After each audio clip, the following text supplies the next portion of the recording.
मराठीतील सुपरहिट आणि एव्हरग्रीन सिनेमापैकी एक असलेला सिनेमा म्हणजे टाइमपास.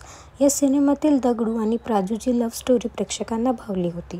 अभिनेता प्रथमेश परब या सिनेमातील दगडूची भूमिका साकारली होती, तर केतकी माटेगावकर प्राजूच्या भूमिकेत होती. टाइमपासमुळे प्रथमेशला केवळ लोकप्रियता मिळाली नाही, तर या सिनेमाने त्याला रातोरात स्टार केलं. टाइमपास सिनेमा प्रदर्शित होऊन आज 11 वर्षे पूर्ण होत आहेत. या निमित्ताने प्रथमेशने खास पोस्ट शेअर करत कृतज्ञता व्यक्त केली आहे.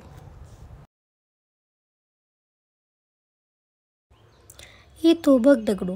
दगडू एक सेल्फी काढू का? दगडू आता नवीन कोणता सिनेमा येतोय? आज 11 वर्षांनंतरही दगडू लोकांच्या लक्षात आहे. या प्रेमाबद्दल मी खरंच खूप कृतज्ञ आहे.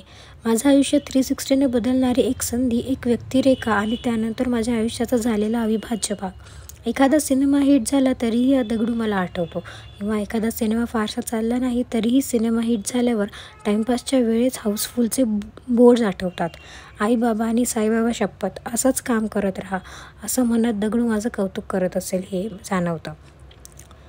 त्याउलट जर एखादा सिनेमा फारसा चालला नाही तर तू टेन्शन नको घेऊ रे, टेन्शनला चल ये, हवा आणि दे म्हण आणि पुढे जा, असंही म्हणणारा दगडू मला जाणवतो.